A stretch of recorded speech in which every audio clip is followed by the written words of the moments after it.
On this edition of Motorcycle Experience, the circle is complete as Norm and I wrap up 4 fabulous days of riding in Las Vegas, Nevada. Then, during this week's Red Adventure, expert off-road racer Lawrence Hacking takes a closer look at your adventure bike's rubber, while professional riding instructor Clinton Smout speaks up about loud pipes. Plus, motorcycle journalist Colin Fraser will join me to discuss shopping for a used set of wheels, while we look back to the year 2008, when we first sampled BMW's middleweight contender, the F800S. All this and more on Motorcycle Experience. Hello and welcome to Motorcycle Experience, the voice of motorcyclists everywhere. I'm Dave Hatch, and this week I'm in Whitehorse taking part in the Tell Us Ride for Dad. As for our show this week, we're going to kick things off by sampling Harley Davidson's all-new Softail Slim. Now, when it comes to this wide-barred, low-slung Softail cruiser, the big US military-style star badging may shout at you from across the parking lot. But when it comes to the new Harley Davidson Softail Slim, the star of this show can definitely be found about 40 centimeters south of that 5-gallon gas tank. At the heart of this puppy is Harley's air-cooled, twin-cam CVO 103 power plant, making this the first regular production Softail in Harley's lineup to sport their very special high-performance power plant. That means 1,700 cc's delivering roughly 80 horsepower. In American, Imperial, that translates into 2 very large 4-inch beer can-sized pistons, generating about 90 pounds of arm-straightening torque. Combine that with a relatively light weight, around 320 kilograms, and you'll find yourself guaranteed cracking the throttle for no darn reason at all. Rounding out the tail of the tape, the Slim sports a 6-speed tranny and belt final drive. Plus, there's a pair of spoked wheels, single-disc ABS-assisted brakes front and rear, and an incredibly low saddle and those half-moon floorboards. And of course, the Get Noticed paint job. Sampling Harley Davidson's Softail Slim for us this week is the editor of Motorcycle Mojo, Glenn Roberts. Glenn, I got to tell you, this bike arrived at our office yesterday and I was showing it off to all kinds of people and they were just like floored. Not a single person said a negative thing about the look, the color, the paint. They just loved it. What did you think when you first saw it? My first impression was the size of it. I mean, a very low seat height, but you're right. The paint and the black, it's stunning to get together. The beige paint on the flat green, and the black treatment all over it is a stunning bike. Yeah, and we know that this is a tribute back to the old military bikes from that era, and everything was black because they didn't have chrome. Sure. Now this V-twin is quite a thing. I was floored at just how much torque there is there in second and third gear. It's like arm straightening. Yeah. Yeah, it's a fantastic engine. This engine has been in the past in the CVO models, and it still is in the CVO. But this year they decided to put it in a couple models, I believe the Fat Boy S and this Slim S. And the 110 engine is a fantastic engine. It's got so much torque. Yeah. I didn't feel any vibration at all in the speeds that we were driving. We weren't on major highways, but the vibration is down to a minimum. It's a balanced engine. Yeah. And yeah, it's fantastic. Harley's been putting a lot of effort into their pipes lately. They sort of offer you everything from soup to nuts now, including glass packs. Mm-hmm. What did you think of the sound? I think it sounds great. I mean, it's probably at the maximum limit of what an exhaust can be. Mm-hmm. Harley does that. In fact, I've been told that Harley has a sound lab that they, if they can take a little bit of vibration out of a fin, they'll put that extra noise into the pipe, just to be maximum, because that's part of their mystique is the sound. Right. And they play on that, and right well they should. What did you think about the handling? It's got a really broad bar, lots of leverage. How did you find it for handling? I think it's fine. I mean, when you're turned full lock, it is a long reach with the wide berth. Yeah. But I've always found the Softails to be fairly well handling for what the bike is. Mm-hmm. And this one's no different. It's just it's a low, long, sleek bike. Yeah. Well, you Beautiful. said low. It is low. This is about as low a saddle I've seen on a motorcycle in a long You time. know, it's just, I've got a 32-inch inseam. It's just above my knee. Yeah, Top of the seat's about my knee, top of my kneecap. yeah. And I mean, you can just step over it. It's amazing. Yeah. So I think this will fit virtually anyone. I think it wouldn't have a problem. The smallest person could handle this. Yeah. So how would you describe the riding experience? When you're out there, we're doing 80K most of the day, we're on country roads. What's the experience as you're sitting there in the saddle? Are you getting a lot of wind in your face? Do you feel like you're sitting in the bike? Yes, you definitely feel like you're sitting in the bike. Yeah. I mean, you're sitting lower than the dash, lower than the handlebars, and absolutely you're sitting in the bike. You do get a fair bit of wind because there's nothing in front of you. Yeah. The nice thing about that is that it's clean air. If you're on a bike with a fly screen or something, it's kind of gathering up that air and throwing it at you, or a small windshield with a fairing. Mm-hmm. You're collecting that air and just throwing it at you. There's nothing here except for clean air in front of you. So Yeah. it isn't that bad at all. It's not like, as I said, with a fairing and a short windshield, it's blasting it in you. So what did you think of the overall fit and finish of this motorcycle? You know, it's Harleys are second to none in their fit and finish. Their paint is second to none. Their trim, and of course, so their fit and finish is perfect on it. I think. Yeah. I mean, I don't see any flaws with it. The flat paint that they do is awesome, and everything just fits. Harley's well known for their fit and finish. Yeah. Harley Davidson now has a lineup that's just soup to nuts, and since they've added the street, the lineup just gets longer and longer. Who would this bike appeal to? Who would you recommend this to? Oh, the Boulevard Cruiser, I guess. The guy who goes out for weekend rides to work. You wouldn't, as I said, I don't think you'd want to ride 8 hours at a time on it. Mm-hmm. There's no wind protection at all. A little bit from about here down, but the wind still hits your chest. Yeah. It's a beautiful bike. It's low, and I noticed when we were in Picton, there was people when we stopped. There was people looking at it and pointing at it. Yeah. One girl in particular, I noticed she was talking to her boyfriend or husband who's ever driving, and I could tell that she was quite enthralled with it. Yeah. So yeah, anybody who's looking for a cool looking bike who isn't going to be traveling across country probably. Yeah. So in summary, great sound. Yep. Nice motor. Beautiful motor. It's low, and it looks great. Yeah. What more do you need? What more do you need? Great job, Glenn. Thank you. Thanks. That was awesome. Hang in there, we've got plenty more experience still ahead.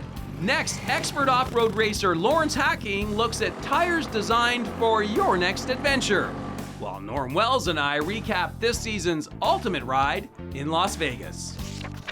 Portions of Motorcycle Experience are brought to you by Honda Canada, BMW Motorrad, and Olympia Motorsports.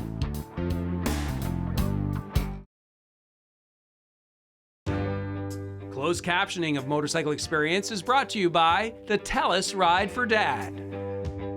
Welcome back to Motorcycle Experience. I'm Dave Hatch, and it's time now for this week's Red Adventure. Today, expert off-road competitor Lawrence Hacking wants to look at the tires on your adventure bike.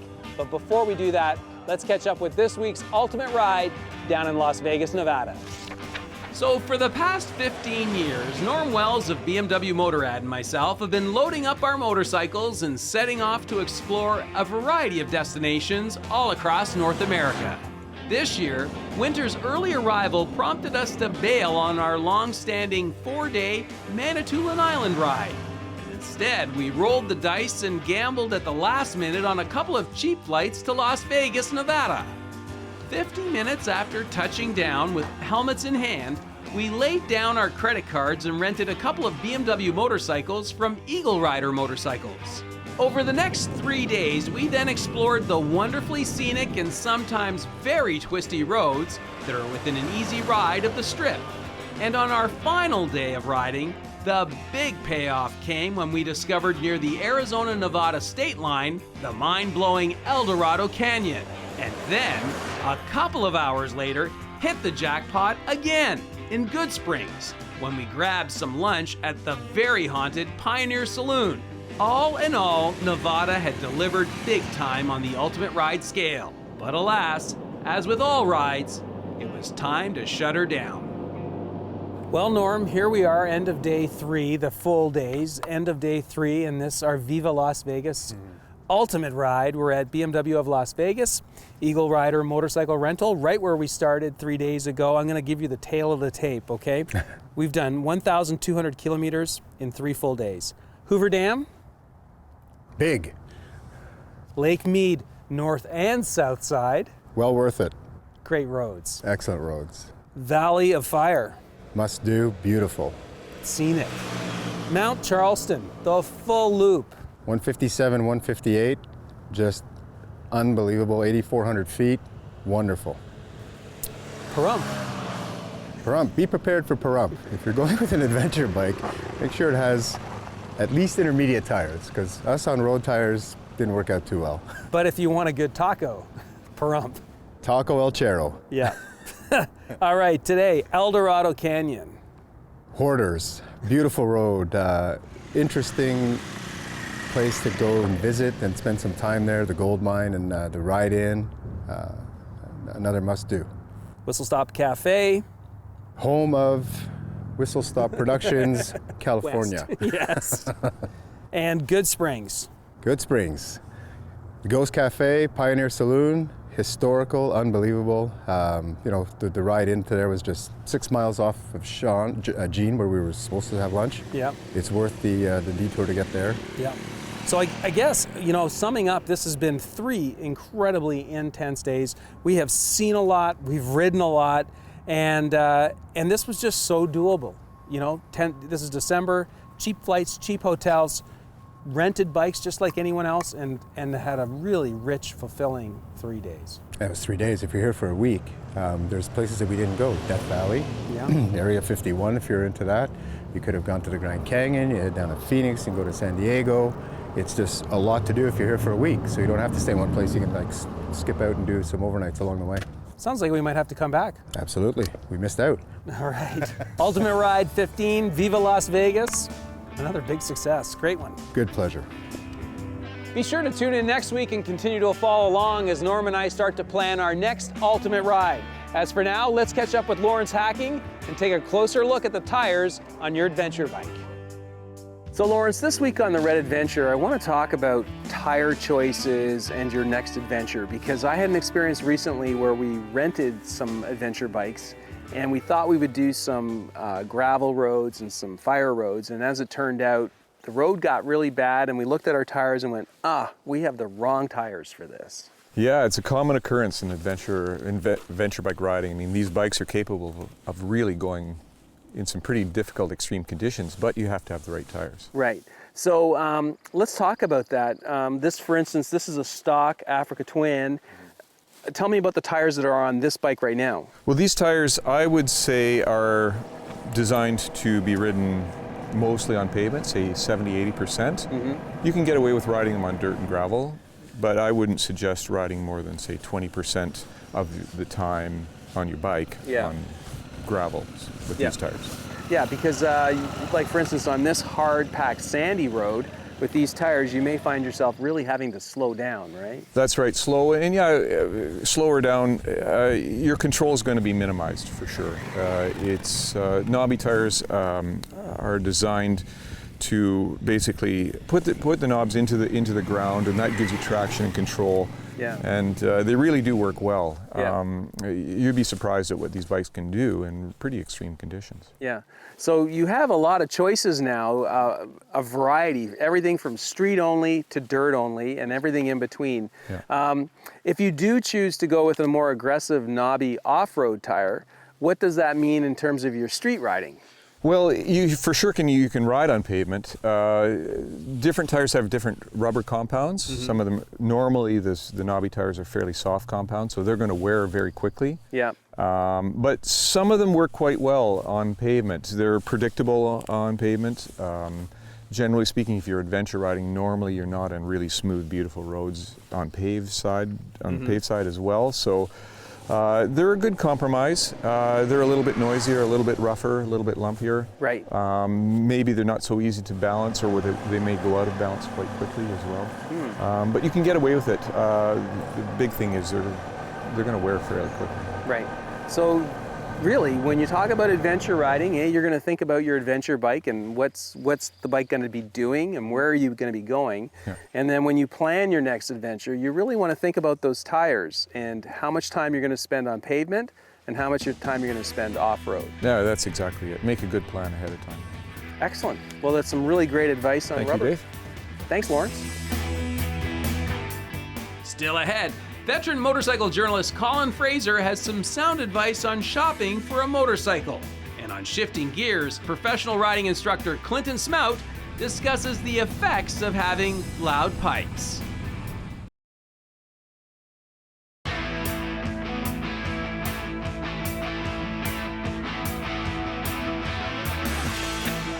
Welcome back to Motorcycle Experience from Whitehorse, Yukon. I'm Dave Hatch, and it's time now for Shifting Gears.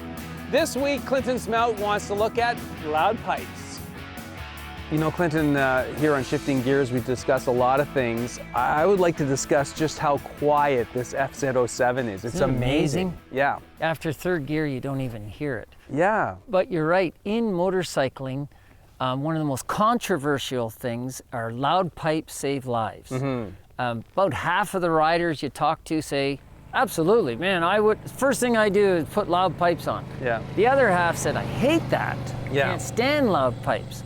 So I wrote a story about it in Motorcycle Mojo a few years ago, and people just exploded. Canceled my subscription. That Clinton guy's a complete idiot. Yeah. The other half of the people say, absolutely, that's right, I believe that. Yeah.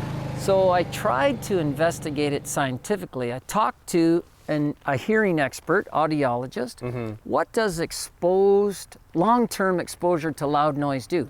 Like you're working on a line in a factory, riding, Yep. you'll get tinnitus. Yep. So there's a hearing cost. Whether they believe it or not, go get your hearing checked now, then check it in 2 years. Yeah.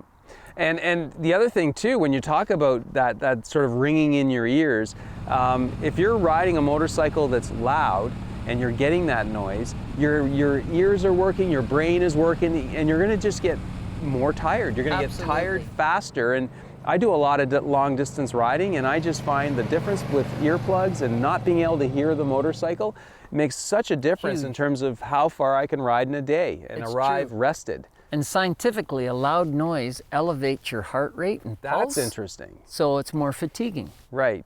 So we've got that cost. And then you were saying you studied this, you tried to study this scientifically.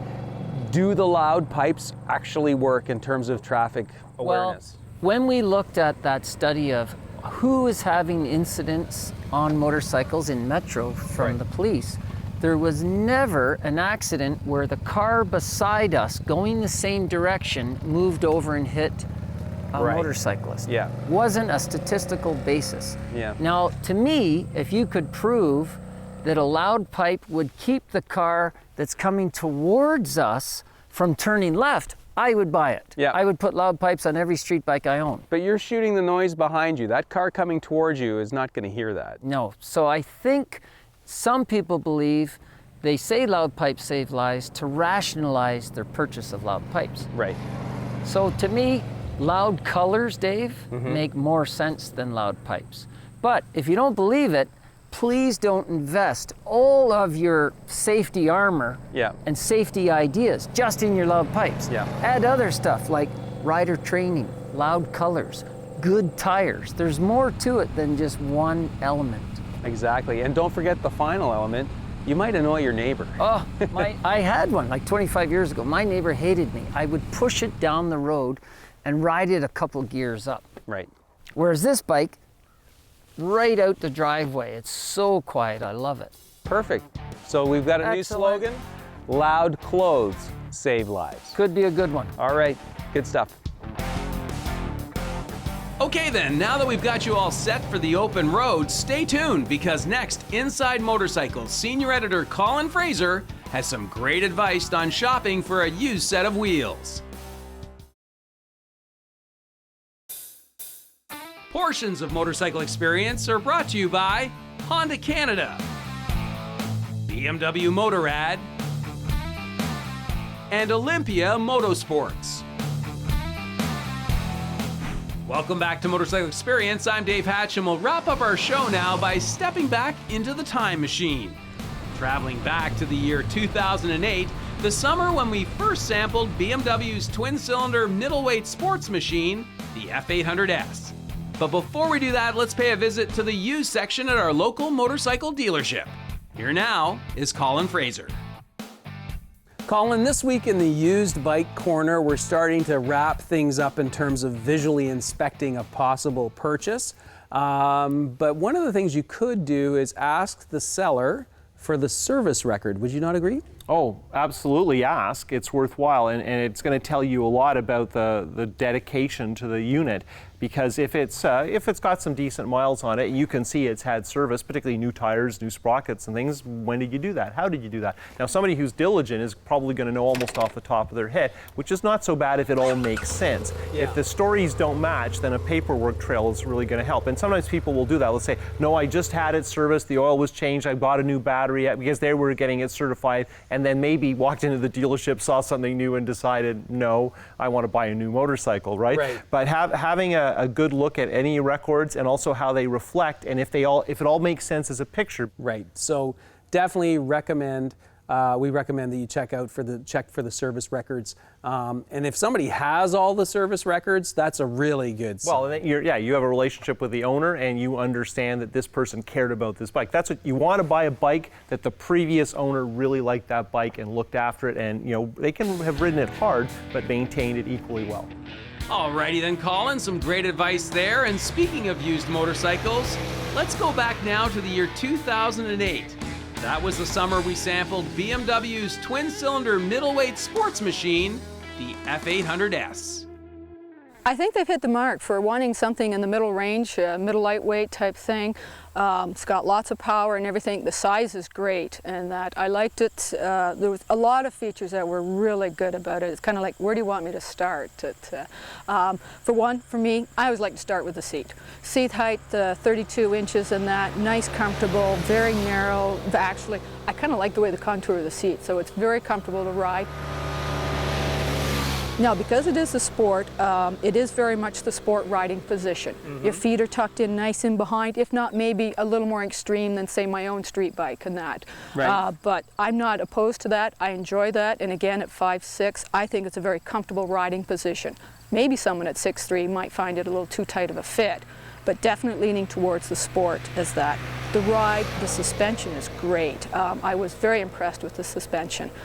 And you can go have some fun. Not necessarily be outlandish and be a hooligan, but you can go and enjoy a good ride and enjoy the twisties, the back roads of the county, and or wherever, your neck of the woods, and have a fun and put a smile on your face, which this bike did this morning when I took it out. Oh man, those ribs look great. Anyway, that's it for this week's program, folks. We're all out of time, but next week we'll file a report from here and tell you all about this Tellus Ride for Dad up in Whitehorse. Today, 197 motorcyclists raised over $40,000 in the fight against prostate cancer. Plus, we'll name our Bike of the Year. For me now, I gotta join the line and get some ribs. Till next week, keep your feet on the pegs and your right hand cranked. Bye for now. I'm sneaking in here.